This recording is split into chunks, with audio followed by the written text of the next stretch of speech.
Okay, I want to introduce Marie Paul, who is one of our very esteemed Family Connections leaders for years, and actually is just terrific at this. And so we're just going to take a little break from me and hear from her some of the nuts and bolts of actually running the Family Connections group. So I don't know if you want to say more, but there you go. All right. Thanks, Alan. Thank you. So you can all hear me if I speak here, yes? Okay. So this is generally the part where some of you are starting to think, oh my God, this makes so much sense, right? Everything we've heard makes a ton of sense, and we're understanding it because we've taken the class, and Alan has gone over it in such detail and with such clarity, right? So we're all feeling great about this. And suddenly it hits us, and I'm sure it's hitting you now, like it hit us when we took the class, that we actually sort of have to do this now. And how can we do anything like Alan just explained it, right? So I'm here to reassure you a little bit. First of all, you don't have to. Alan just explained it in a way that makes you feel it, that makes you get it. If you were speaking to a friend, you could explain this. And you might not explain it with the same level of detail that Alan just explained it, but you won't have the time in class to explain it with that level of detail. Because remember, even though your classes are an hour and a half if you're on the phone or 2 hours if you're in person, people are talking about their week, people are asking questions. Overall, your time to teach is about an hour, if that, and it's back and forth. You don't also have to do it in exactly this order. It doesn't have to be done, say this first, then say that, then say that. It's ideas, examples will come to mind as you're explaining it.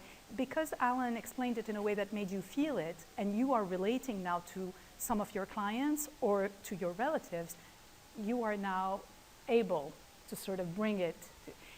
It'll get better and better. Your first class will feel a little tighter than your next class, but as you teach, it will all get easier and smoother that way. All right. So start noticing examples, and when you teach your first class, people will share some of their own examples, and when they share good examples that you relate to, all examples are good, but examples that you relate to, make little notes because you can bring them to your next class. All of this is incredibly helpful. It's exactly what Alan talked about at the beginning. If it's your story, then you pass it on, and people really relate to that. The first point that we have on this slide, on this specific, so are there any questions about that? I mean, I know it feels a little bit overwhelming, the thought that we're going to pass all of this on. It works, it really does work. Yes, Barbara.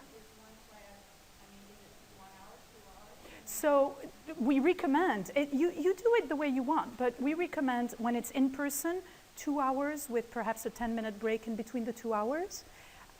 If you have the kind of group that really likes to talk, very chatty, and everybody has the time, you could do 2.5 hours and have a half hour in the middle.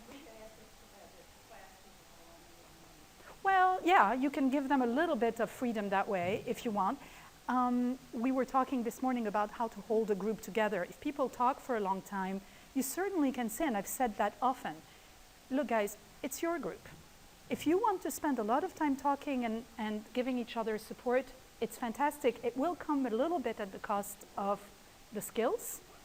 And usually right there, people are like, no, we want the skills. So let's talk less and let's work on skills more. So, it's really sort of a cooperative environment, that kind of thing. Yeah.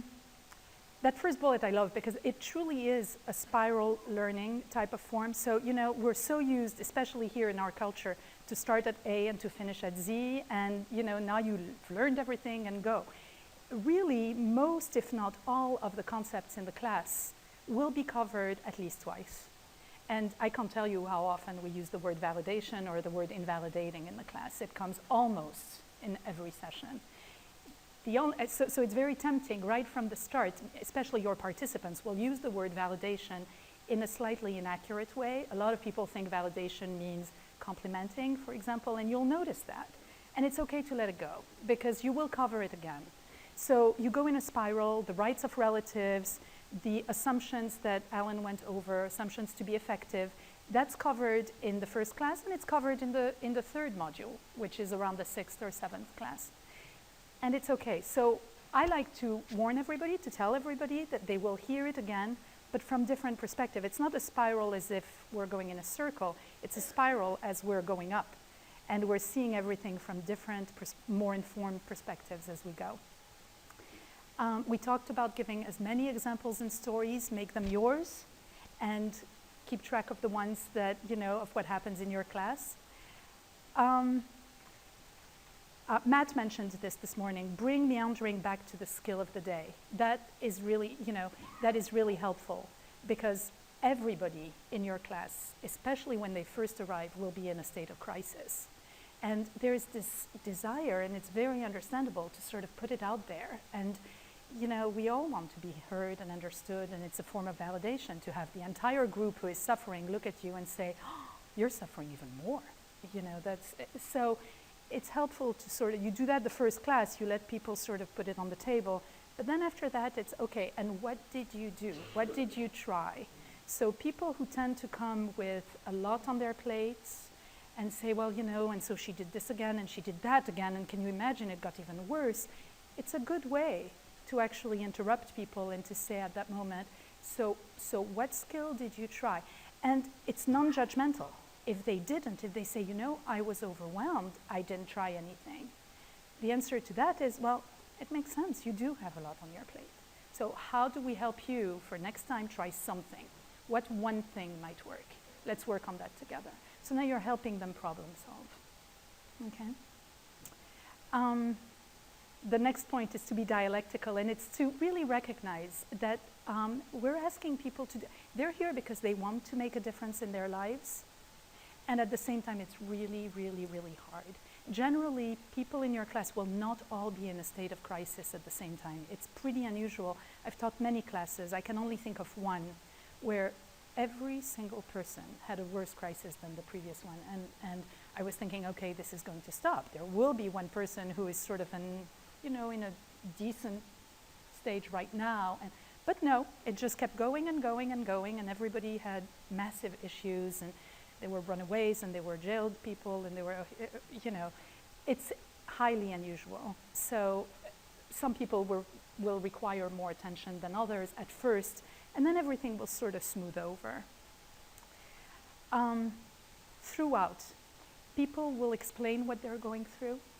They will, especially at the beginning of the class, when they go around and say what they've tried, what they've not tried.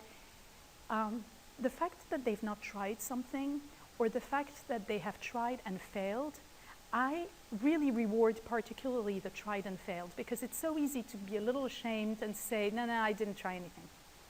When really, when you try something and you fail, it gives such a wonderful example to everybody else of refining it and how it works, and also to say, good for you, you tried. Because that first time, chances are it's not going to work. You know, you try to validate your relative, you've never done it before, it'll work eventually, but it's not going to work the first time, it's not going to work the second time.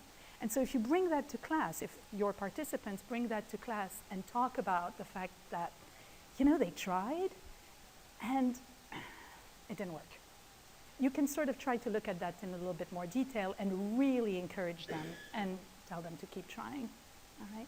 So that's the non-judgmental part. The validation part, of course it's really hard. We know, we're all there. We've all been there, or we're all there, okay? So we want to validate, and we want to block very kindly and with kindness. We want to send kindness their way. It's not hard for all of us. I mean, we're all there, right? It wouldn't make sense to judge people to not do something that we didn't know how to do just a few months or years back. And then I have to say, actually, I'm not in total agreement with the last bullet point. It is important to teach the skills, and ultimately and eventually that's what you'll do. When I took the class, I was taught by a couple, and it was their first class, and they were doing it on the phone, and it was really, really hard for them. And I think they read throughout the entire manual. And you know what? I got a ton out of it. Was it as wonderful as perhaps it could have been? No, maybe not. And they did inject some examples and some stories of their own, and it was okay.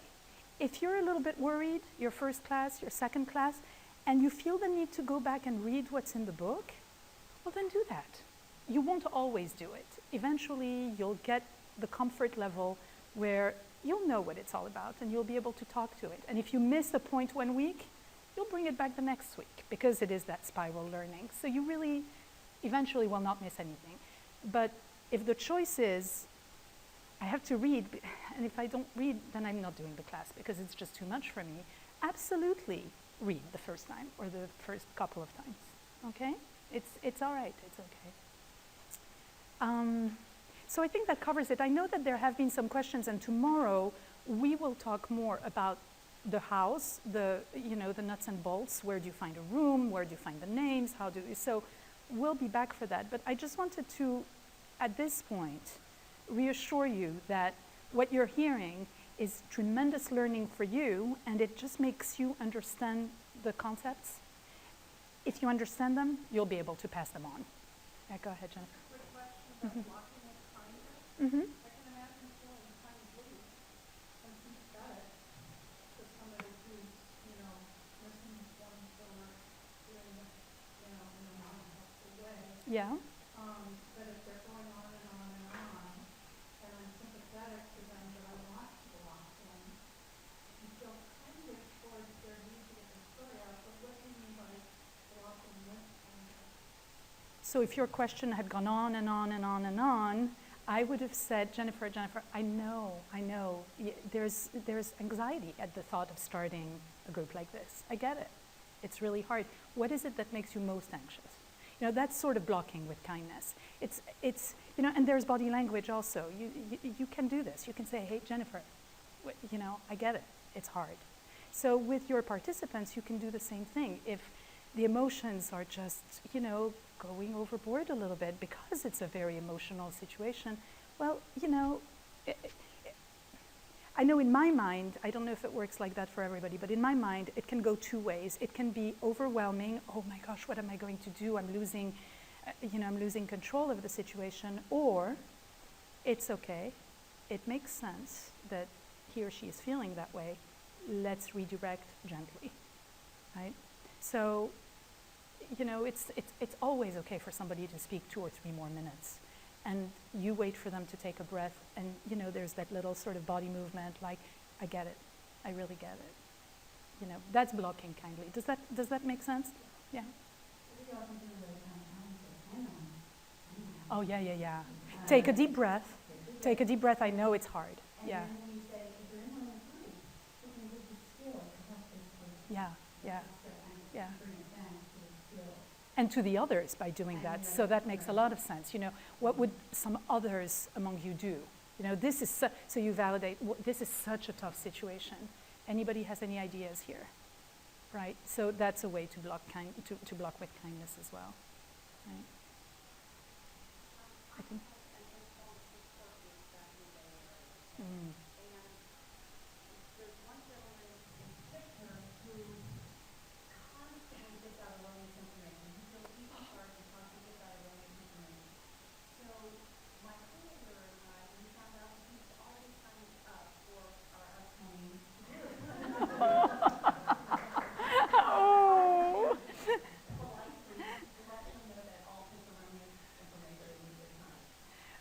Well, first of all, congratulations. You must be doing something right that he wants to come to your class. So good for you. And I can imagine that that's sort of, a little challenging. And yeah. So, I would say actually, I would use the word actually. So thank you for sharing this. And actually, let me redefine things. I also normalize it a lot. I say it's very common that people imagine that validation means this. Or I'm hearing that a lot of people think of borderline personality disorder as as that. And instead, let me just clarify a couple of things. And then, so that's sort of how I redirect. But the issue might also be, you don't want to let him talk for too long. You don't want him telling people erroneous information for 10 minutes. It's sort of a little bit of a waste of time. So you sort of have to redirect a little bit quickly, I would say. Is that enough for you, or do you feel that you can do this? Yeah, it won't be a problem? Okay, great, great. The family connections that I listen to, I think the telephone it's a little hard because you're not seeing people. Mm-hmm. So the instructor was, or the leader was kind of talking and they were getting about something and then I had a question, so I said his name and I started to say, he said, no, you can't talk to someone directly, you need to be directly talking to me. And I didn't know if that was her leadership skill, because I haven't heard you guys say that, or is that a format that's supposed to be done? Like, you're only supposed to talk to people who listen to you, but you're not supposed to. So actually, I want to answer two. There are two things I'm hearing in your question. It's a very good question. I personally would never do that. Of course, you can have questions. If I'm going through, and you might be going through, trying to explain something that's a little difficult, I might say, you know what? Would you mind waiting until I'm done with this to ask a question? Although I can't even imagine that on the phone. It wasn't during the correction. Yeah, no. I mean, no. That doesn't make sense to me. But that's me. And that brings up the second point of my answer, really, which is there are people who teach this class with PowerPoint slides. God help them. This is wonderful. This is great. Good for them. I could never do that. I can try. I don't like PowerPoint. I like the relationships that are created in the class, but that's my style. People who take the other classes come out of those other classes saying, oh, it was great. I loved having this person as a leader. So, whatever makes you feel more comfortable, you can help enormously just being who you are and with all your energy and goodwill, just sort of bring it to other people. What people are really seeing in you is the promise that it can get better, because here you are doing it, despite however hard or however easy it is for you. I am currently co-leading a class with a lady who was trained and who then decided on her own that, her daughter was really not a difficult case at all. Everything was fine. And so she really had no right to make judgments and try to help other people who were going through terrible, terrible times. Well, we're leading, I sort of set her straight on that, and we're leading together, and she's loving it, and in fact, she's seeing how effective she is and how helpful she is. So, you're going through some version of what your participants are going through. That's really all you have to bring to the equation, that in your book. Yeah? That was actually my concern here. About how come it meant to me, and I was a little concerned that perhaps people that I am instructing may not see them very hopeful. Yeah. I am hopeful, but I think they want to hear a success story, because I know I do. So how would you address that? You are the success story. You are.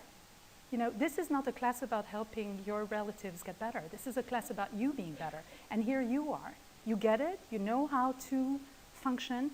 I received maybe a couple of years after a class a note from a participant of a class 2 years ago who said, my daughter is in jail. I was hoping to have custody of my grandson, but he is with his father. I suspect my daughter is ill, and reading between the lines, it might have been AIDS. I don't know, but it sounded like it was pretty terrible. And she said, ... and yet, all in caps, and yet, I am okay. And being okay while your relative is going through this is enormous. That's one life saved, So you are the success story, and that's what you're bringing to people in your group. Does that answer you?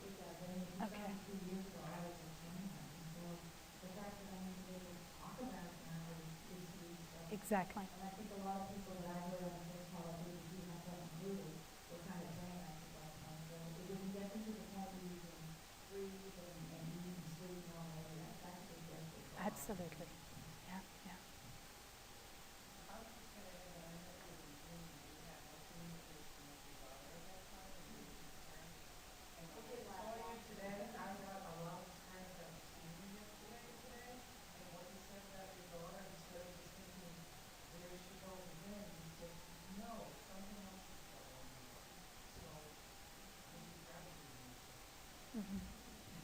Yeah. Are there any other questions? Right.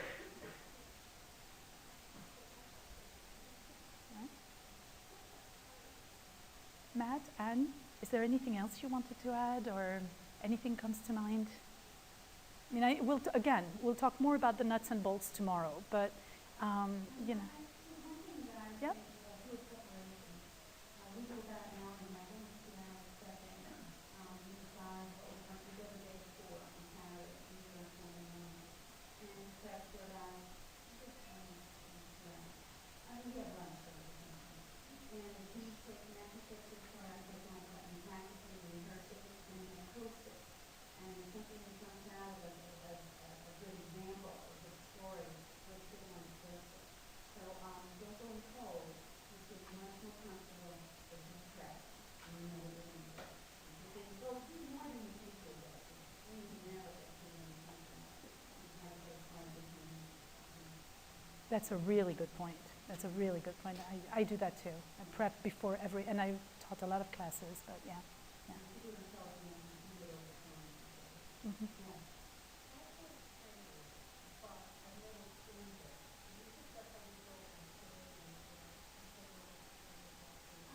we never did, but this certain one year went through, that's what I wanted to do, we do every Sunday. And if you want to come and sit in and just get an email and just come and do that. I didn't come the first one because that's really soft and they tell a story. And so we have skills going on there. But that's a really ground. And if you talk about crosstalk, you just don't think that you can stop talking before you get attention, cross-talking. But that is really good. I know. So if you feel like you want to do that, I don't know, what you think you're out in, you know, because there are people. I said in California, we have people who might not mind having to sit in. Yeah, and if you're particularly interested in a teleconnections format, then you're always welcome to sit in and listen in. And, you know, you certainly can put yourselves on mute if you're not going to be participating and just listen into what happens. You will be actually very surprised to see the level of connection, emotional connection there can be when people don't see each other. You know, everything is focused on the listening. And it's a slightly, not very different, but a slightly different interaction. And it's wonderful too. Wonderful too. Yeah. All right. Anything else? Okay. So Alan, I think I'll pass it back to you, right? And is there? Let me see. Yep. Relationship, mindfulness, and emotion self-management. Are you staying back there?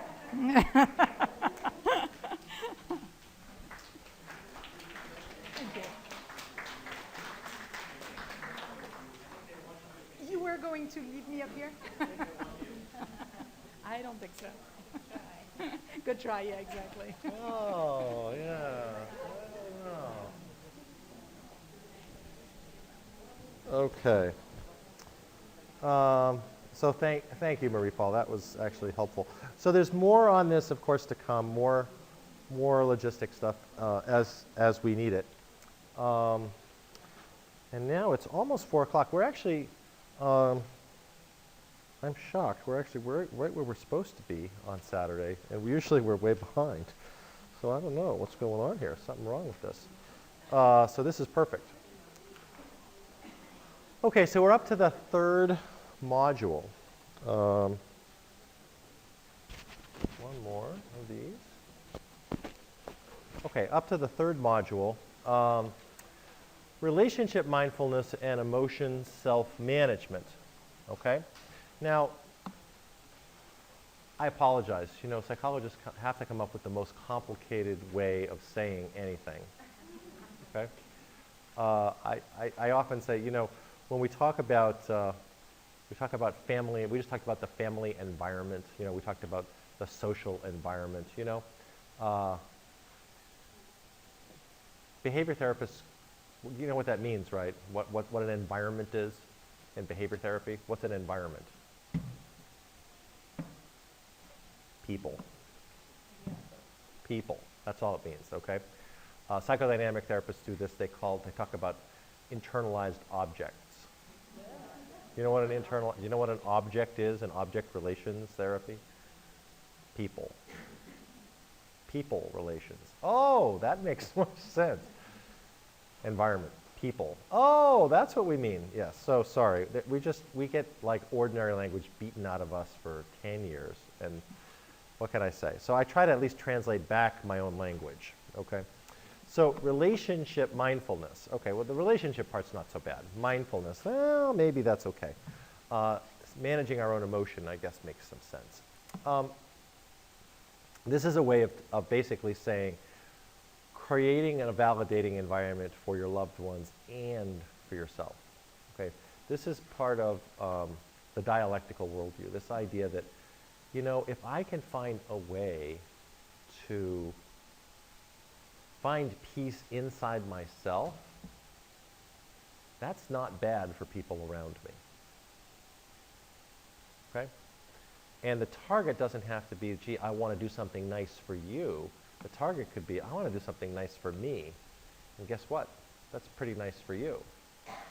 If I can find, I mean, think about people that you like to relax around.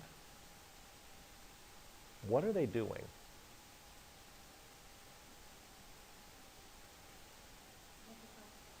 Yeah. What exactly does a person do that makes you comfortable so that you can relax? They're relaxed. They're comfortable in their own skin, right? And I don't just mean sensory, like itching. I mean like emotionally. And there's probably one more thing they're doing. Yeah. They're interested in your experience in your skin. Interesting study, okay? Kids, just grade school age kids, they said, okay, they asked kids to identify who are the leaders that they like. Leaders in their little peer groups that they like. Okay, little, I don't mean they patronize, I think they're little. Okay, they're little people. And then they actually watched. They went inside during recess, and they went inside and they watched without the kids knowing, and they put a little camera in the corner of the classroom without them, and they watched. They said, what are these little kids that other children say are their leaders, the leaders they like, what are they doing? Guess what they're doing? They're validating. That's what they're doing. The leaders that they like. There are other kids that they identify as leaders that they're afraid of. That's a different kind of leader, okay? They could be bullying, but they also could simply be demanding. And actually, I don't want to poo-poo it because the literature says that there's another kind of leader that actually can be, this is the sort of Steve Jobs kind of leader. Nobody really likes personally, but get a lot done. Actually kind of a jerk. Without the judgment. I don't mean that like I never met him, but you know, not really very nice to other people, but actually is successful in other ways. Take it or leave it, but I don't want to poo-poo that, okay? But there's the other kind that people also get people to do things, and they want to, and they don't feel coerced. And the primary thing that they found was that they were comfortable themselves, they had self-confidence, and they were kind and validating to the other people. So, that shows up in some, nobody knows whether that actually is something that continues. Maybe 8-year-olds continue to do that when they're 15 and 35, or maybe it's something that comes and goes out of somebody's repertoire. We don't know. But we do know that this is important. So this idea of a validating environment is one in which we are able to find peace in ourselves, and the trickle is that the reflective part, the reciprocating part is that other people then bounce that peace back onto themselves.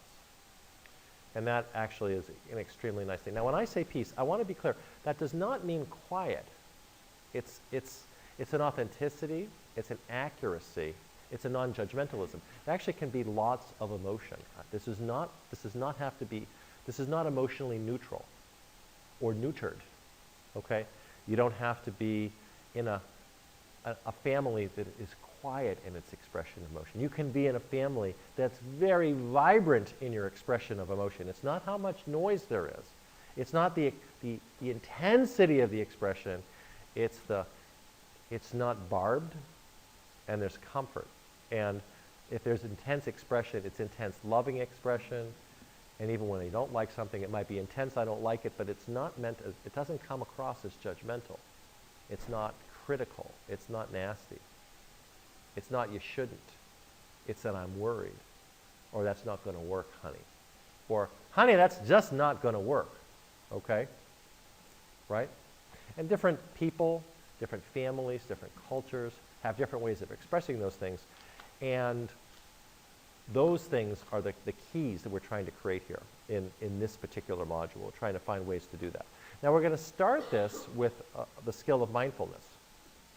And the reason is when people come in, okay, when people come in, and remember this reciprocity. Reciprocity can be reciprocity that escalates things up or reciprocity that de-escalates things down. When people come in, they're usually coming in because there's a certain amount of suffering and a fair amount of negative reciprocity, escalation. They're stuck. People feel miserable, right? Isn't that true? I mean, don't we seek out support and seek out services and seek out change when things are stuck and don't feel good, right? That's what we do. So we first have to stop making things worse, okay? And one way, if you think about this as a dance, as negative reciprocity that's escalating, is you've got to find a way to stop dancing that way. Stop doing the next step of escalation, okay? And that's actually easy to say and hard to do, as you probably know. Because, I mean, wouldn't it be nice to, I don't know if it would be nice to have a stop sign in bed like that. I don't know. Maybe. It might be useful. Like, let's not do this. Yep, yeah, you might want to have it on a spring you can pull down or something. It's a good idea. Somebody should patent that and sell it, okay, and donate 5% to NEA, okay?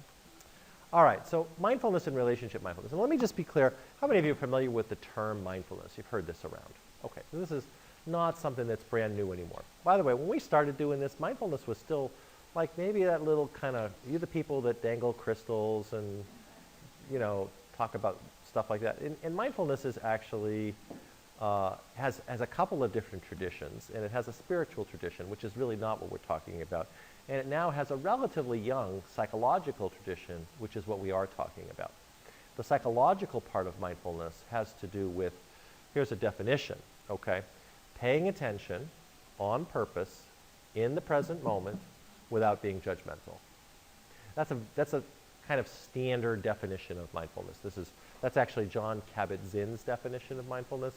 And, you know, psychologists are a weird bunch, right? So there are different people doing mindfulness interventions and mindfulness research. So they had to get together a working group, okay, of 15 eminent psychologists to figure out what mindfulness was and come to a common agreement about what the definition is. Can you imagine that? And then they wrote a 30-page paper. This is what mindfulness is, okay? Paying attention on purpose in the present moment without, and after all that, they decide, it's kind of like, you all see the Lord of the Rings, it's like when the Ents have to meet, right? They get them all together, it takes them all day to say hello, right? Nothing is worth doing if it's worth taking the time to do and writing 30 pages about it. So we make it complicated, but this is what it is. Hard to do, easy to understand. Paying attention, purposefully, intentionally bringing your attention to something, becoming aware of something that's in the present, not aware of a fantasy or, you know, but just aware in the present moment and not being judgmental. So it's awareness. It's non-judgmental awareness. It's just paying attention, mindfulness, okay? Now, it turns out that that's profound in its implications, because if you're only doing that, not only are you not judging, but you're not interpreting either. Not only are you not judging or interpreting, you're not reacting. You're actually staying in the moment. You're allowing the moment. You are participating in the moment and contributing to the unfolding of the moment, but it's unfolding, maybe rapidly, but it's still unfolding instead of reacting.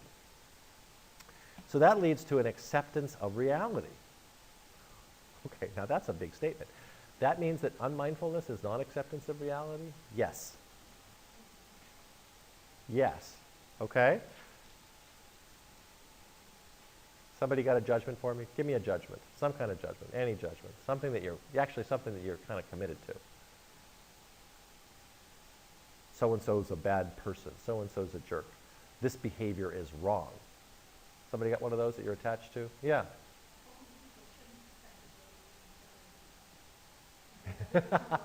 I love it. These people should not have, they spent more than a day. It took them like a year and a half, okay? and it was stupid to write a 30-page paper. Okay, so we got two judgments about these eminent psychologists, right? And I can tease about this. I know a couple of them, and I was not one of this group, by the way. So I can tease them about it. So, okay, so let's take a look at those judgments. So they should not have done it. Well, let me ask you something. If I take my wristwatch, okay, there's my wristwatch, and I let go of it, what's going to happen to it? Right? What's going to happen? Falls, right? We have gravity here in New York, okay? Every time, let go, it falls, right? It's a time. If it falls and breaks, it's okay. It's a Timex, so I can replace it. Okay. So what's it supposed to do? It's supposed to fall, right? Because it did fall. Now, what if I were a magician and I had a little invisible string that went up to a spring that went up to the ceiling? You couldn't see it, and I let go of it, okay? And I can't do it because I don't actually have it and I'm not a magician. So you have to now imagine, I let go of it and it goes up. And I grab it and pull it down and I let go and it goes up again. And you can't see the spring. Okay? It should fall, right? Should it fall? Why not? Because it's got a spring, even though you can't see it. So the fact is you don't know why, but can you see how it should go up instead of down? Why? Because somebody put a lot of work into coming up with a spring that's almost invisible. At least from your angle you can't see. Maybe I've got bright lights on me and reflected lights that only get reflected on the metal of the spring, of the watch, and the spring is flat black, so you can't see it, and we don't have this light on, of course. So you can't see it. No matter how hard you look, you don't see it. It looks like I'm levitating the watch. Okay? You with me? I'm sure, by the way, that levitation is like that, right? I mean, levitate, I don't know how to levitate people like magicians do, but I am sure, are you not sure that there's a reason why they're up in the air, right? And it's not because they've got magical powers in their fingertips. Everybody with me on that? I don't claim to know how they do it. I don't have a clue. But now, that's the difference between reality and fantasy. The descriptive reality is, if it goes up, if it went up, okay, if it went up, it should have gone up. Because, how do we know? Because it did. And if it went down, it should have gone down, okay? So now here's it gets a little tricky. Now, if I go out to start my car up in the morning to go to work, and it won't start, I say, it should start. Reasonable thing to say, right? Except I'm not living in reality. Why should a car with a dead battery start? I am not accepting the reality that my car has a dead battery. But I just replaced my battery last summer. It's only 4 months old. It's got a 6-year warranty. I paid $100 for it. It should start, shouldn't it? Well, why should a defective battery start? Or why should a battery start when I left the lights on all night? Or maybe my son borrowed the car and left the lights on all night. He's not paying attention. He doesn't have to. Why should he? Actually, the lights go off on their own, right? But actually, you know what? Why should a battery start after it's been drained of power for 14 hours? Why should it? You see? So, but in fact, the fact that I'm unaware of those things, what I do is I pretend that mystically it should start because I want it to start. Do you see how I'm not accepting reality? The reality is, if it won't start, it's because it shouldn't start. Because something is getting in the way of me getting what I want. Now, mindfulness is simply about finding a way to accept reality. There are two aspects to reality now. The car won't start, and I don't like it. True, fair, right? That's my reaction. That's descriptive reality. I don't like it. I wish it would start. And of course, do you see this? It should start. Do you see how that is living in a fantasy world? Why should a car with a dead battery start? It shouldn't. If it doesn't start, it's because it shouldn't start. Now, it's a little, everybody with me on this one? You know you're a little reluctant. I can see like, well, I see what you're saying. I'm not sure, because you know where this is going and you don't want to go there, right? Right? Right? Boyfriend or girlfriend breaks up with me and you don't like it. They shouldn't break up with me. Well, yeah, they should. Of course they should, because they did. There's no should in the future, but there, and I'm saying S-H-O-U-L-D, okay? I'm not saying the other S-H word here. I'm not trying to anyway. There's no should in the past. There's only did in the past. Yeah? Actually, Albert Ellis used to say, stop shitting. I know, that's why I was making this distinction. Stop shitting all over yourself. Yeah, shoulding all over yourself. But I'm not saying that. I'm saying should, shouldn't, good, bad, right, wrong are all unreality. They're living in a fantasy world that doesn't actually exist. Okay? You don't have to buy this, but I hope to get you to think one thing but have the experience like, no, this does make sense. Okay, so let's pick the room is full of little artwork. Okay, see little paintings around or reproductions, I don't know what they are. Right? Take a look at one. Okay, pick one. Beautiful or ugly? Did you just say butt ugly? Is that what you did? Yeah. Okay, so pick one. Which one's ugly? Beautiful or ugly? Beautiful. Okay, we have an ugly and we have a beautiful. Let's take a vote. How many people think this one's beautiful? Beautiful. How many think it's ugly? We're about evenly split. So do you see, in this fantasy world, half of you are wrong and half of you are right. How are we going to decide? We're going to have to ruin your relationships and fight it out, right? There's no other way to figure this out. Now, I'm here to tell you that it is neither beautiful nor ugly. What I'm here to say is that is I think, a reproduction of a vase with flowers. It's in a frame. It's roughly proportional in its height and weight. It's got a mat that's a little off-white. It's got figures that look like, at least to me, like flowers. I'm not very good at identifying flowers, so I'm not going to say what kind I think they are, but there are some yellow ones that look a little like daisies or sunflowers or something, and some red ones, and some pink ones, and there's some greenery in there with some leaves. There's some leaves on a table that the vase is sitting on. Okay, I think it's probably made of paper, so there's color and not a lot of texture. It's kind of flat. Is that descriptive reality? Does anybody disagree with that? That's descriptive reality. Descriptive reality is not subject to disagreement because it's descriptively true. Ugly doesn't mean anything about that. Ugly means I have a negative reaction when I look at it. Ugly is misplaced. Beautiful doesn't mean anything about that. It means I have a positive reaction when I look at it. This is the problem with judgments. Judgments misplace our emotion. They make qualities of our experience appear to reside in the thing we're judging and take us away from our own experience and pretend that in our fantasy world that thing has a quality of beauty or ugliness that it doesn't and couldn't possibly have. It has qualities of texture and color and size and shape, right, and reflectivity of light, and I have a reaction to it. I like it or I don't like it.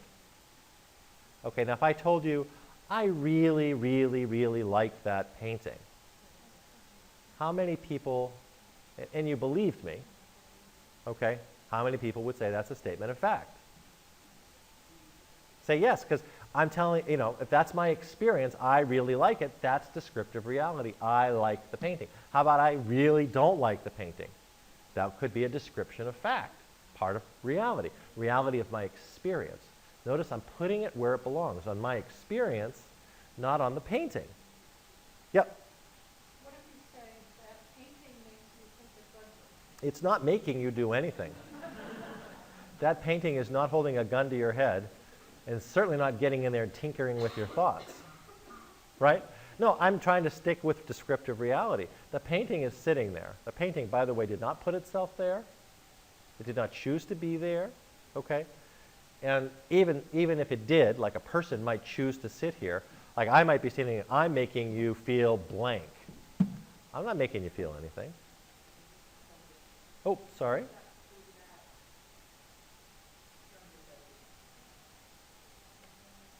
There we go. Sure. Okay, so anybody with me yet? Yeah.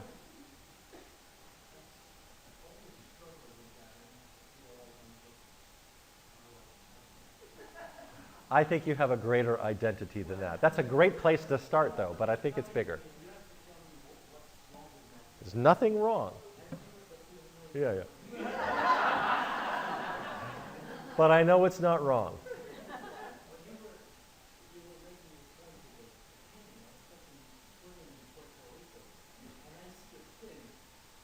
Yeah. Yeah, it's a shark, yeah.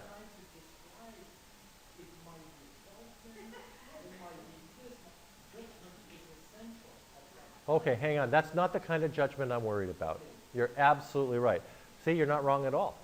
But you see, you notice, you are mindfully aware of a fin and accurately connecting fin with danger in the water and deciding that getting safe and then figuring out what it is a good course of action, a safe course of action. When I say good here, I mean effective. I don't mean right or wrong.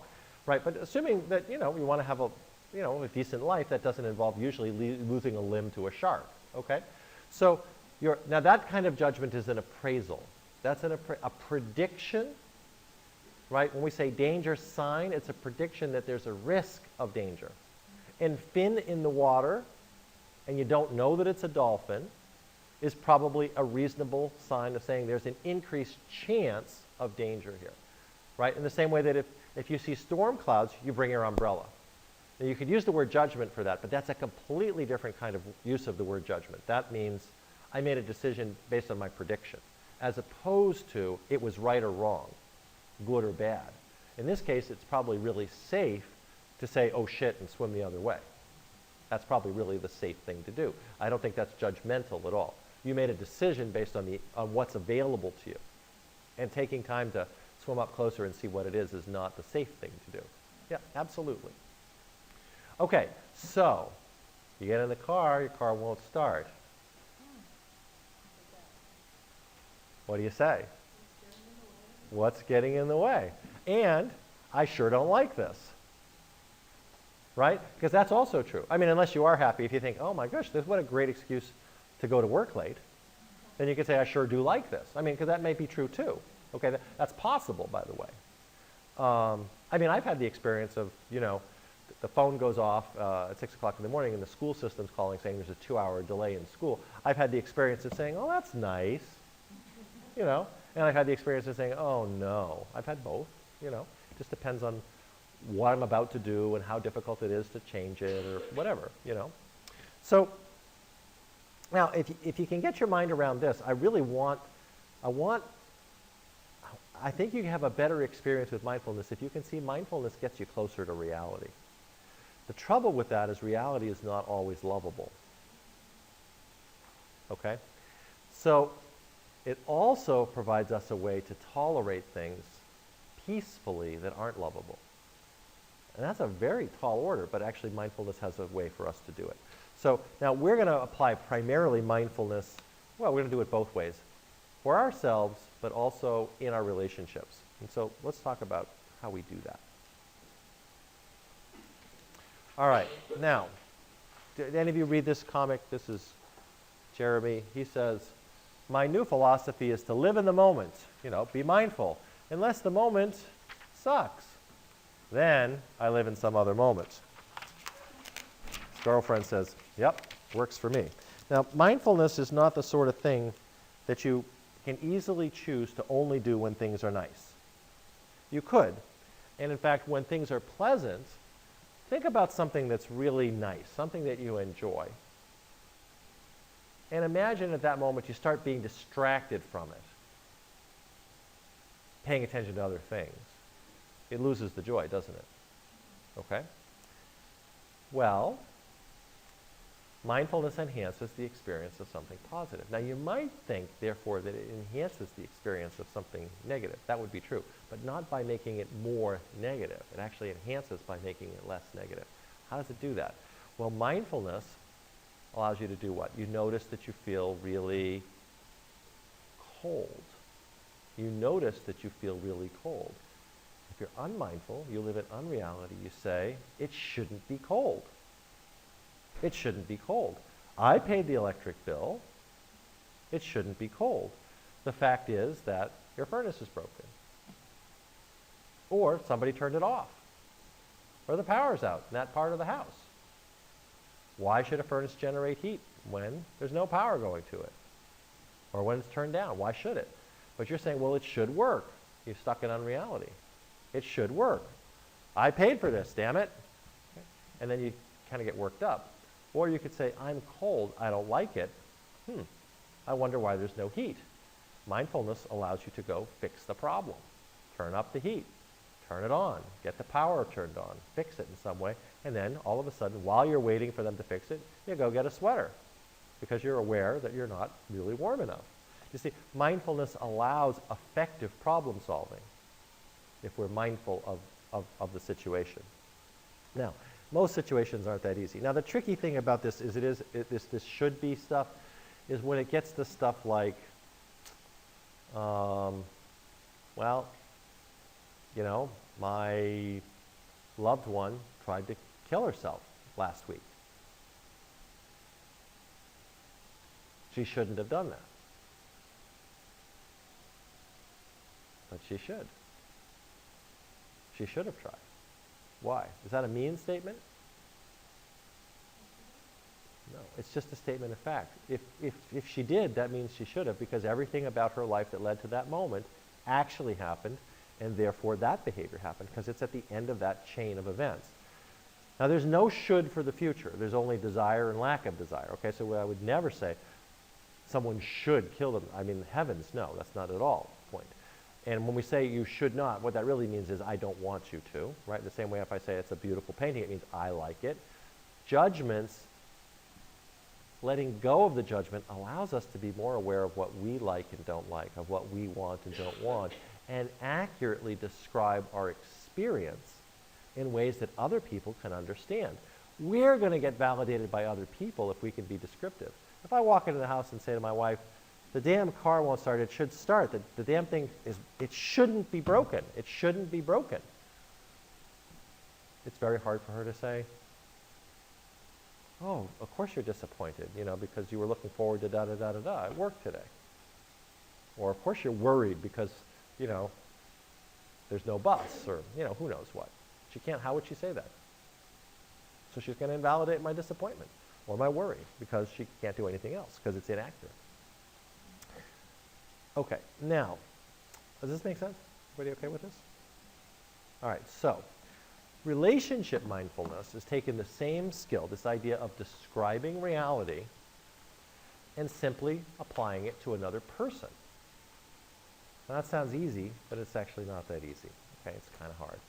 So mindfulness is about observing, oh, well, it's about doing things mindfully, right? Paying attention on purpose in the present moment, no judgment. So if you think about it, when we're paying attention, what are we doing?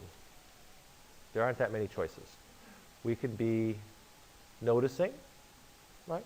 Like if you're driving down the freeway and you don't notice the sign that is your exit, you drive past it, right? You have to notice it to act on it. You have to notice something to respond to it. So, you know, you notice the sign and then you can take action. So it's part of it's noticing, just becoming aware of something that you weren't aware of, right?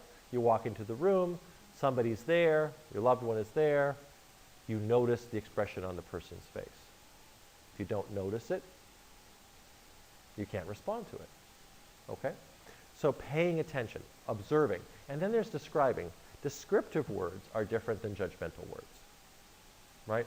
Ugly painting is different than reproduction, flowers in a vase, square, you know, got a mat, so forth, that I don't like.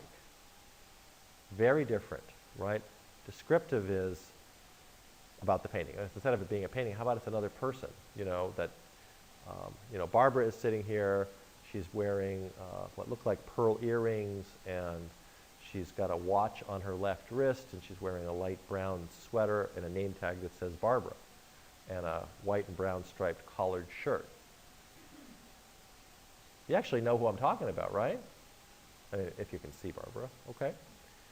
As opposed to, she's a good person.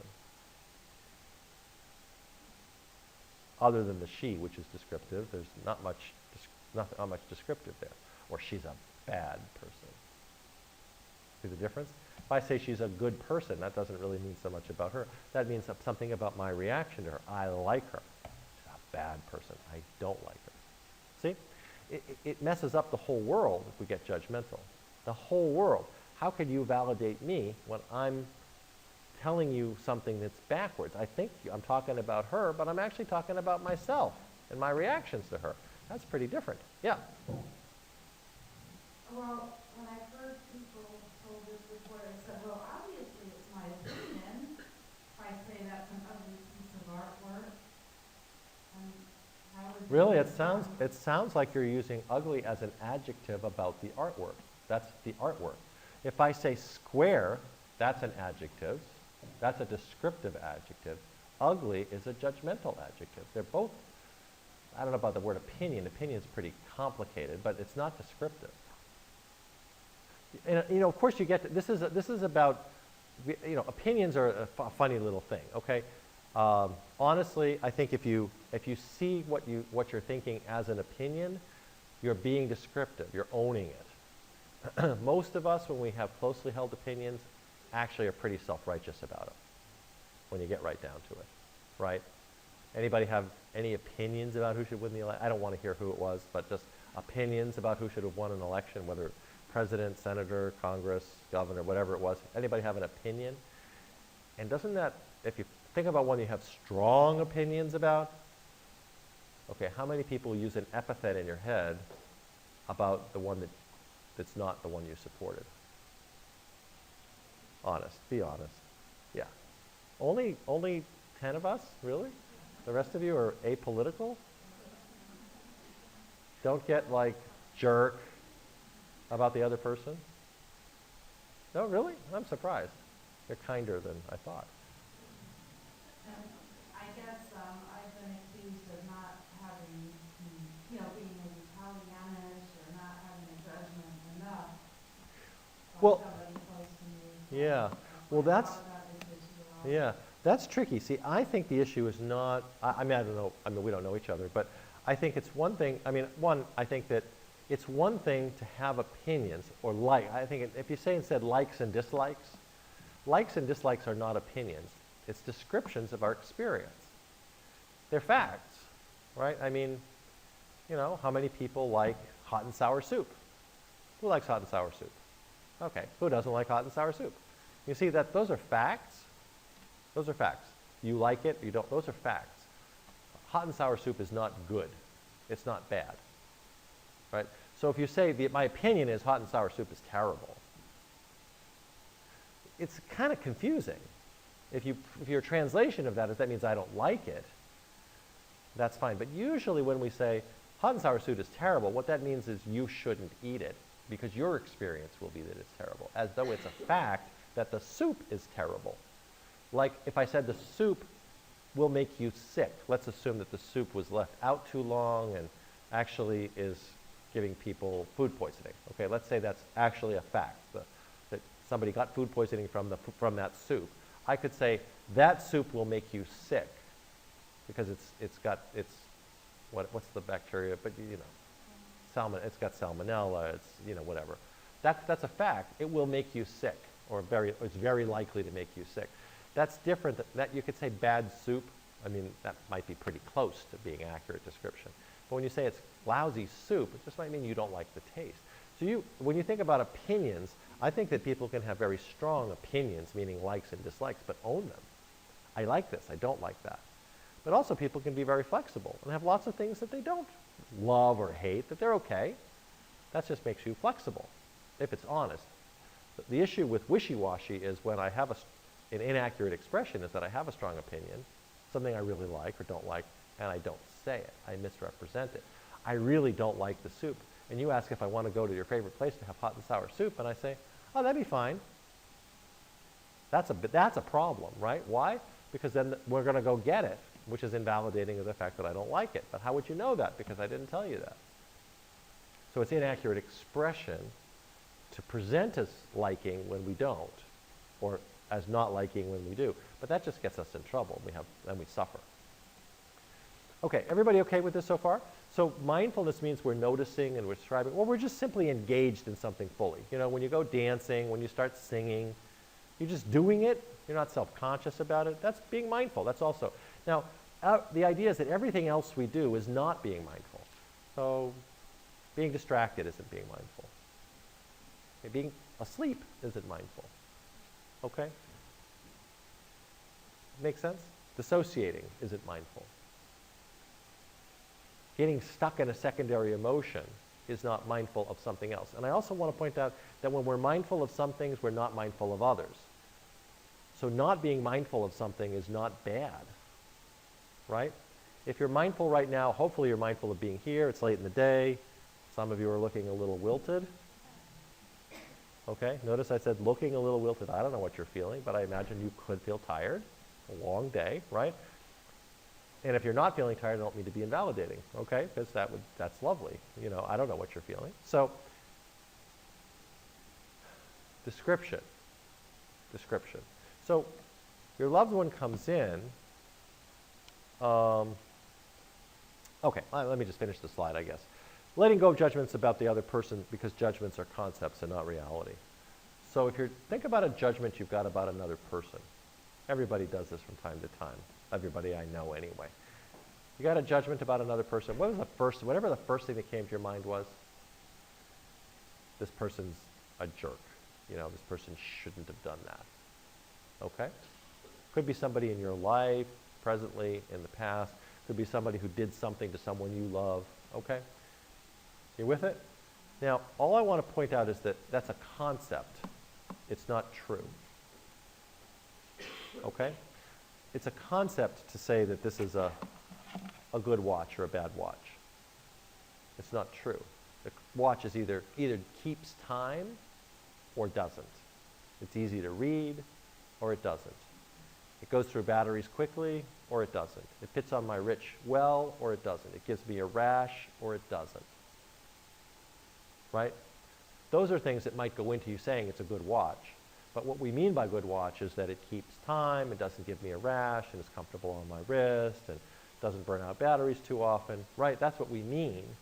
And it's a lot easier to say good watch. And by the way, I don't want to be the word police here, okay? So the idea is not that we can never use the words good or bad. Of course, it's simply knowing what we mean when we say it.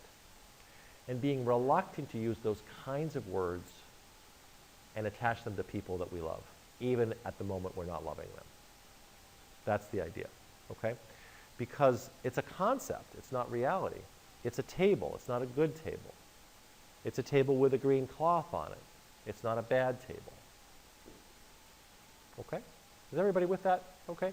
So, interpretations, we know about those. Now, part of the reciprocity, the motivation to do this is to recognize that we're in the same boat. We're in the same nest. We're going to sink together or we're going to survive together. Does that make sense? We actually are in relationship with each other. And how we treat each other matters. How I treat you has an impact on how you treat me. So if I want you to treat me well, that's some motivation for me to treat you well. Well meaning not necessarily, lavishing you with gifts, but treating you with some kind of kindness, some kind of acceptance, not being judgmental in particular, not being cruel. Okay? Does that make sense? So there's lots of reasons to do it. That doesn't mean it's easy to do. Okay, so, yeah. All right, so let's try this for just a second. All right, it's late in the day. Let's give this a try. So you got something in mind, somebody you're judgmental about? Everybody got, often the first person you think of is a good person to try this with. All right? Everybody got somebody in mind? Yeah? All right, now I want you to take a moment and I want you, The idea is not, by the way, that it's wrong to be judgmental. That would be judgmental. That would be hypocritical. It's not wrong. It's just, in this world of view, okay, in a mindful world, being judgmental just simply isn't being mindful. That's all. And we have a hypothesis that being mindful is more effective. It's more peaceful, okay? It's more satisfying. And there's actually good data for that. So think about this person who's done something that you're judgmental about. All right, everybody with me on that? Now take a deep breath, and I want you to notice, I want you to think about this person doing the thing, or one of the things, about which you are judgmental, about which you would easily say that was wrong, he or she shouldn't have done that, okay? You got it in mind? Now, what I want you to do is slow it down about 90% slower. And I want you to describe what the person did, okay? I want you to describe it slowly, okay? Slowly describe, and each small phrase of description of what the other person did, I want you to pause and notice your sensations and reactions, likes and dislikes, and what the emotion is about what the person's doing as you go through it in slow motion. Then after you notice your own experience, continue describing what and imagining what the person was doing. And then stop and notice your experience. Then describe it a little more, stop, and notice your experience. Okay? Let me just give you a minute to do that. I'll just be quiet, and you go ahead and then slowly back and forth between a little bit of description about what the person's doing, description, such that if you were saying it on the telephone, I would know exactly what the person's doing. Not like the person screwed up, but the person did this. This person, you know, stole the person's money. This person, whatever. Okay, so go ahead and walk through this yourself for 1 minute, and then we'll talk some more. 1 minute.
Okay, now what emotion are you feeling right now?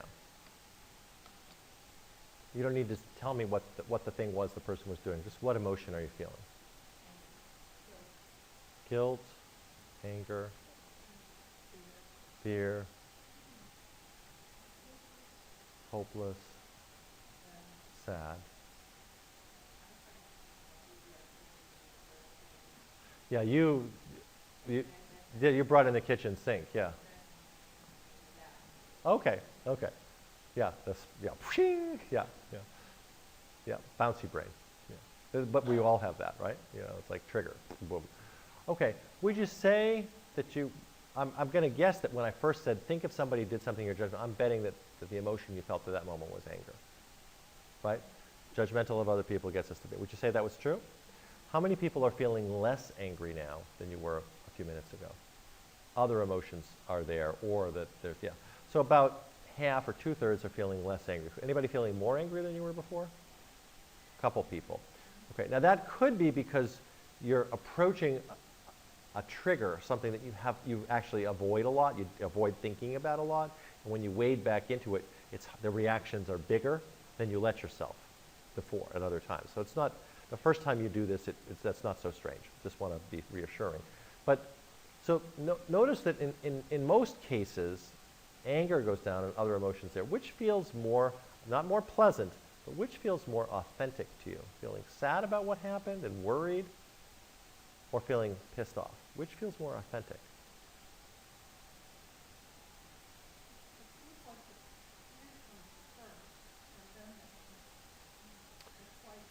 If you get judgmental.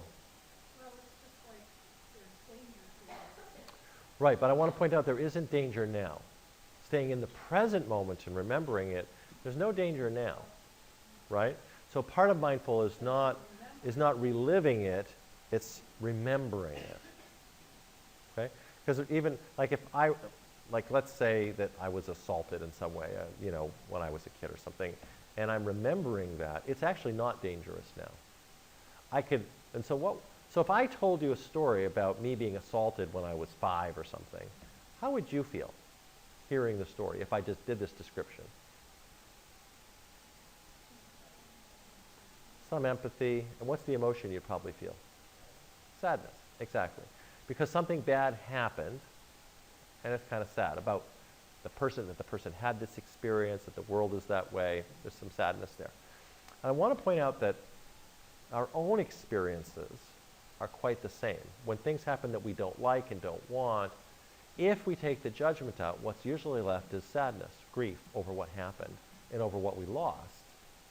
It's not presently dangerous unless there's still a heightened risk of it happening again. And then fear would definitely, then of course being mindful of it would be very useful because we could take action to promote safety.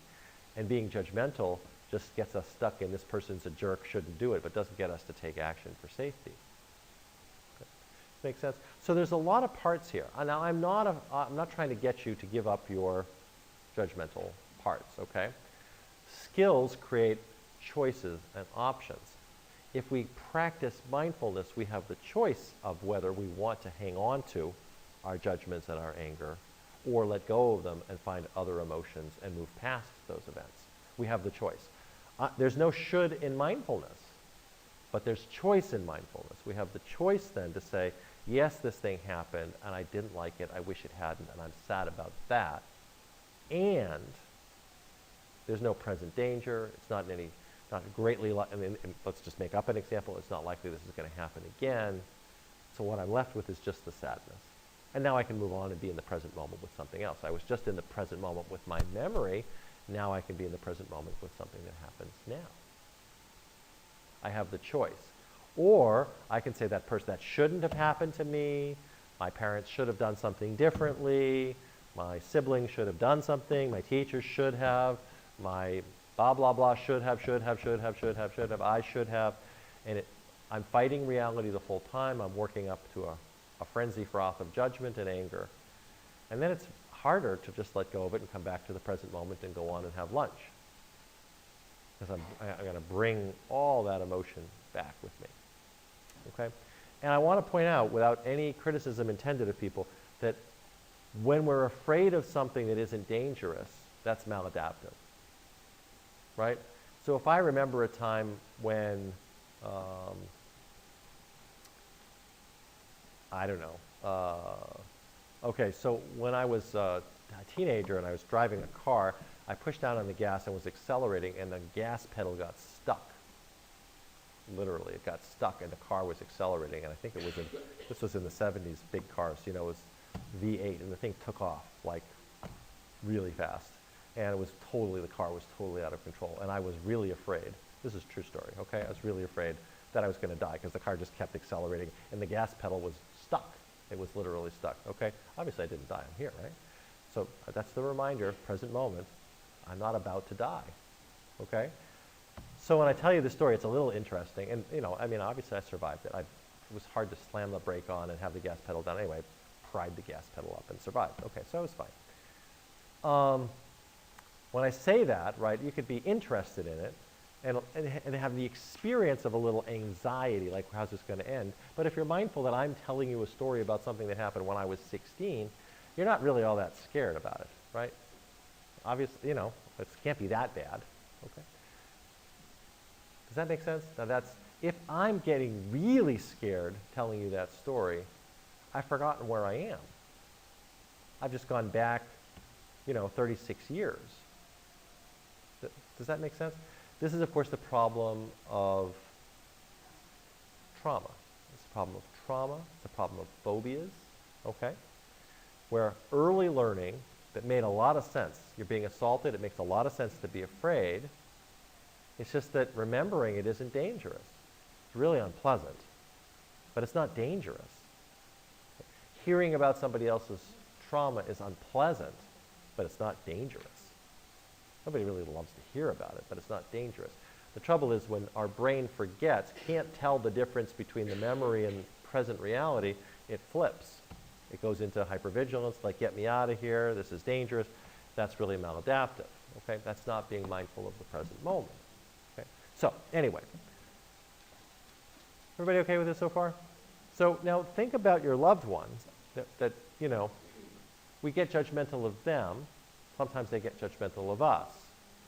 And what's the emotion that we end up with? Anger. And how helpful is that to your relationship? Yeah. Anybody super committed? Like, if you were in charge of the world, you were the emotion czar, okay? And you were responsible for the emotional development of all children. Would you teach them, oh, by the way, when you don't like something that your parents are doing, get really, really pissed off. Oh, and by the way, if you don't like something anybody's doing, that's the time, be angry, be really, it's a little bit like what we do in America. What am I saying? Oh, sorry. Sorry, that was a little editorial moment, but I think it's true. I'm going to stick with it. I think there's valid parts of that. So, but, fortunately, there's also natural learning that occurs. But, how healthy would our society be? Right? Doesn't sound, I don't know, does that sound appealing to anybody? I don't think so. All right. So relationship mindfulness is one of the keys of slowing down this transaction. Now, I want to just give you a little homework for tonight, okay? The homework tonight is to practice relationship mindfulness. And what that means is that at some point this evening, with somebody, it's got to be with a person. It could be a person you're eating dinner with, or a person you're chatting with, or on the phone with. But what I want you to do is bring all of your attention to the other person. All of your attention. I want you to notice and try to let go of judgments and be aware of the transaction. Be aware that the other person's doing something. Try to describe it instead of judging it. And then notice your own reaction to what the other person is actually doing in the present moment. If you start having thoughts like, this is just like 1,000 other times, say, that's not the present moment. Whether it's like 1,000 other times or not, right now this is what the person's doing, and that's probably part of why you're feeling this way, okay? However, the fact is the person's doing this now, and this is what I'm feeling now. Okay? And stay in that moment. I'm asking you to do this for just a few turns, so this might take 15 or 20 seconds, and do it a few times, okay?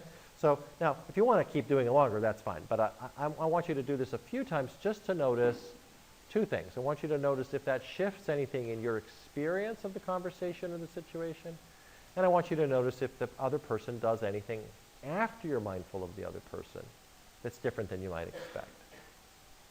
Okay? Say it? Sure, of course. So you're going to pick some situation with another person, and you're intentionally, this is the practice, what makes it practice is you'll do it intentionally. This is your homework, yeah. Intentionally, you'll say, okay, in your head, you'll say, okay, now I'm going to pay attention to Rosanna and we're having a conversation, and I'm just, without saying anything to you, I simply stop and pay attention to you. I'm not now thinking about how am I going to respond to you. I'm trying to understand your experience. What's it like to be Rosanna right this moment? You're looking over there, you're looking back. I mean, I could do descriptively like you have blue eyes and you've got a pen, but I want you to, You can do that. It's okay to be physically descriptive, but I want you to just be descriptive about, like, you're talking to me about blank.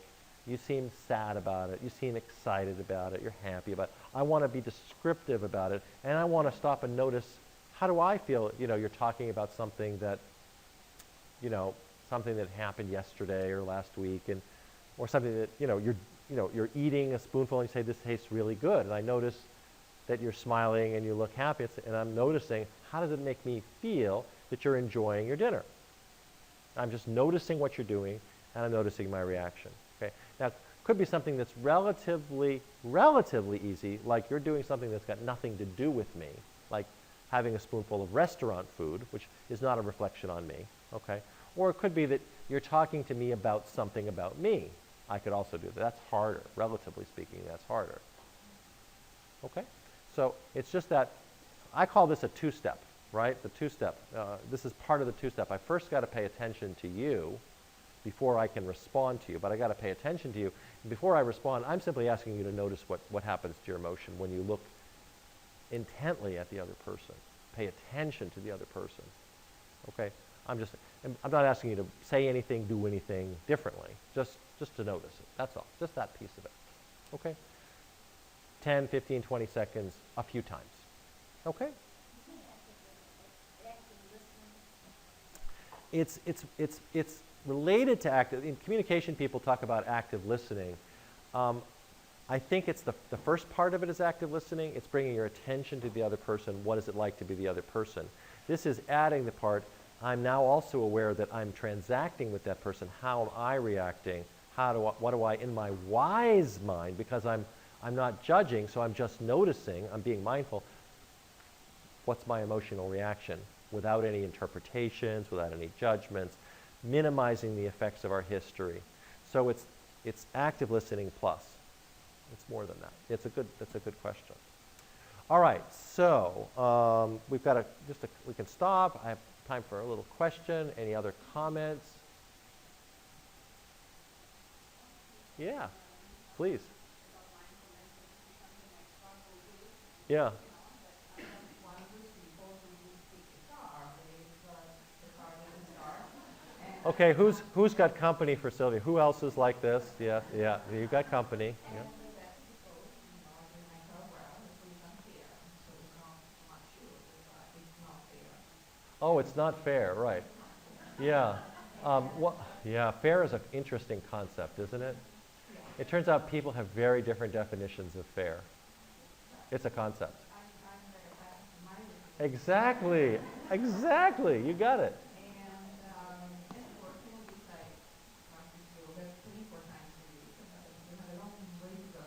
But for me, mindfulness, where I kind of get really stuck with this way, sometimes it becomes another truth. Yeah. Sometimes it feels like it's relationally put distance instead of closeness. Huh. And so I don't know if maybe you can explain or take the work about this. Absolutely. How come sometimes mindfulness feels very authentic, and some other times feels maybe not so authentic or even patronizing. Yeah, that's a good question. So when would it be authentic and when would it be patronizing? I think if we're truly being mindful of the other person because we want to, it's authentic. I think if we're pretending to be mindful of the other person because we think we should or somebody else is telling us to, it probably doesn't feel authentic. I want to be clear, there's no should in this. And I really mean this very sincerely. From a mindfulness perspective, mindfulness doesn't have a life of its own, but if we're truly mindful thinking about mindfulness, we say it's a skill that if you're good at it, you have the choice to use it. There's no should, okay?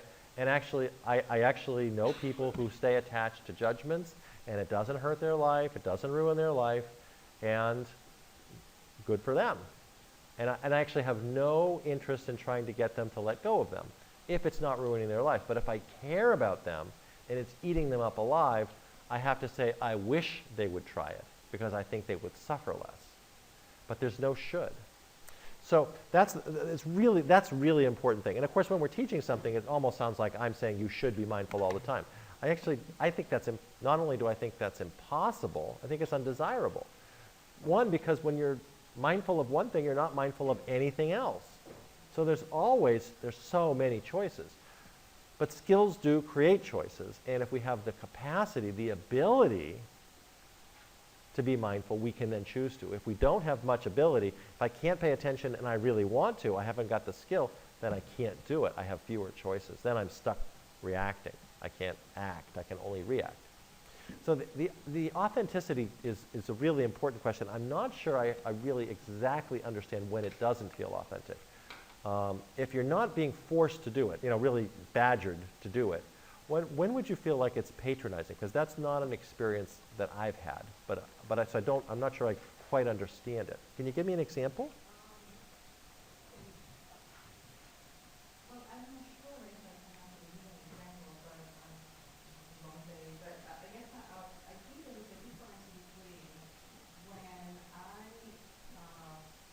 am mindful and teaching me mindful, or when sometimes I feel that the others practice with mindfulness, and so I'm the receiving call. And sometimes when I'm the receiving call, I feel that that's almost like a way to keep a distance rather than. Well, the question is whether the person is truly being mindful or using mindfulness as a coercive tactic or pseudo-mindfulness. I wouldn't say that's truly.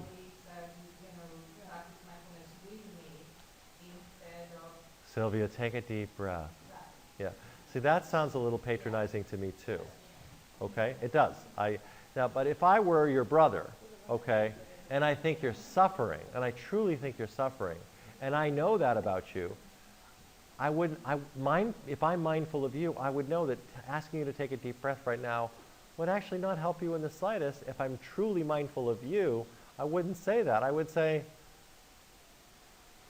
did you kick the tire or did you kick the door? Do we need it, kick the tire, don't dent the door. And or I might say, you want to borrow my crowbar? I might say it because I could lean into it and appreciate that that's you're not, when you say you kick the car, I don't know you at all, okay? But I don't have the sense that you're a raving lunatic. This does not worry me, okay? And I could be wrong, okay? But it doesn't worry me, When you say you kick the car, I don't think, oh my gosh, we got road rage, I better run away. I'm thinking, are you suffering or not? That's what, if I'm your brother, I'm thinking, are you suffering or not? Is this just a great way for you to express your frustration? Like, damn, and you kick the car. And that's a fine and effective way for you to, by the way, there's nothing necessarily unmindful about kicking the car, by the way. Let me be clear about that. If you're not going to regret kicking the car later, there's nothing unmindful about kicking the car. And let's take the tire. There's nothing dangerous about kicking the tire in that situation, unless you kick it so hard you break your toe. Then it's not so helpful. But you're not talking about that. You're just talking about expressing your frustration. Damn. Okay? I wouldn't say there's anything inherently unmindful of that, number one. And number two, even if you're judgmental and say, damn car, blah, blah, blah car, blah, blah, blah mechanic, I might simply want to sit and say, what happened? You're really toasted here. What happened? And if I feel like you're making yourself miserable, I might just say, knowing what you just said, I wouldn't just say, Sylvia, take a deep breath. Right? One, you'll probably clobber me. Two, that would be very unmindful of you. I'm actually posturing. I'm not being mindful. I'm actually being judgmental. I think you're absolutely right. That would be patronizing. It's like, I've got the secret, and you're just not using it. That's not being mindful of you. That's being a shithead.